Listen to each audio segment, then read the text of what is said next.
Salam sejahtera Malaysia, terima kasih kerana menonton video-video dalam channel ini. Sebelum kita mula, jangan lupa untuk tekan tombol subscribe, share, like dan komen. Let's go! Salam sejahtera dan salam perpaduan kepada seluruh rakyat Malaysia. Berita panas hari ini bertajuk, kalau betul ada cukup nombor, bawa usul ke Parlimen, Anwar cabar pembangkang. Berita penuh, Perdana Menteri Anwar Ibrahim meminta pembangkang membuktikan jumlah sokongan yang didakwa diperoleh mereka bagi menubuhkan kerajaan baharu pada sesi Parlimen akan datang. Kalau dia PN ada cukup sokongan, tunggu masa Parlimen nanti, bawalah SD akuan berkanun. Usulkan di Parlimen tiada masalah. Ini tiap-tiap minggu mengigau, katanya mengulas dakwaan pembangkang diketuai Perikatan Nasional PN bahawa mereka mempunyai 126 sokongan ahli parlimen. Beliau berkata demikian selepas berucap melancarkan sambutan ulang tahun ke-75 Bulan Sabit Merah BSMM, dan perasmian Ibu Pejabat Kebangsaan organisasi itu Jalan Wisma Putra. Anwar yang juga Presiden PKR mengulangi keyakinannya kerajaan perpaduan akan bertahan sehingga habis penggal 5 tahun. Saya sangat yakin, katanya. Timbul spekulasi konon wujud komplot menjatuhkan Anwar selepas dilaporkan bahawa 10 ahli parlimen yang sebelum ini menyokong pengurus PN Muhyiddin Yassin selepas PRU15 merancang memaksa pilihan raya kecil diadakan.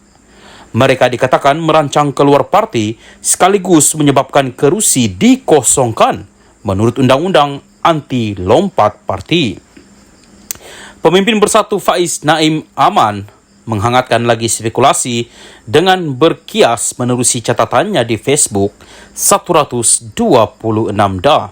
Jika benar, Alhamdulillah. Faiz kemudian berkata beliau tidak dapat mendedahkan apa-apa, tetapi meminta penyokongnya tunggu dan lihat.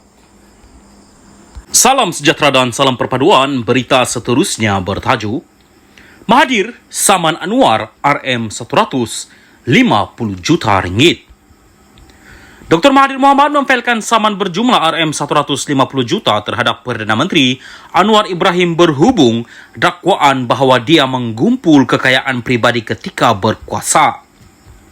Peguam Mahathir memfailkan writ saman itu di Mahkamah Tinggi di Shah Alam 2 hari lalu. Pada 17 April lalu, Mahathir dilaporkan akan meneruskan tindakan undang-undang selepas Anwar tidak mematuhi surat tuntutan agar membuat permohonan maaf terhadapnya berhubung dakwaan yang dibuat semasa ucapan dasar di Kongres Nasional Khas PKR 2023 pada 18 Mac lepas. Dr. Mahathir mendakwa kenyataan Anwar dalam ucapannya itu membawa maksud dia membolot harta untuk keluarga dan kehilangan harta, aset atau saham orang Melayu adalah berkait dengan harta, aset atau saham milik keluarganya. Menurut salinan penyataan tuntutan, Mahathir mendakwa Anwar yang juga pengurusi Pakatan Harapan dan Presiden PKR membuat kenyataan tidak benar dan tidak berasas dengan niat untuk menimbulkan persepsi negatif terhadapnya. Plaintiff mendakwa dakwaan itu telah mencemarkan imej plaintiff sebagai negarawan yang merupakan bekas Perdana Menteri 2 kali, reputasi sebagai ahli politik dan pemimpin yang dihormati di Malaysia dan seluruh dunia. Mahathir mendakwa dakwaan itu bukan sahaja merosakkan imej dan reputasinya, tetapi turut memalukan dirinya serta ahli keluarganya. Ahli politik veteran itu mendakwa bahawa dakwaan itu telah menjejaskan sokongan dan kepercayaan kepadanya dalam bidang politik, perniagaan dan atau peluang pendapatan. Plaintiff mendakwa kesemua anaknya adalah individu yang berjaya dalam dunia perniagaan tanpa campur tangan beliau atau sebarang salah guna kuasa oleh beliau sebagai Perdana Menteri ketika itu. Mahathir menegaskan saman fitnah itu harus dijadikan pengajaran kepada mana-mana pemimpin agar tidak sekali-kali mengeluarkan kenyataan berniat jahat untuk memburuk-burukkan mana-mana individu.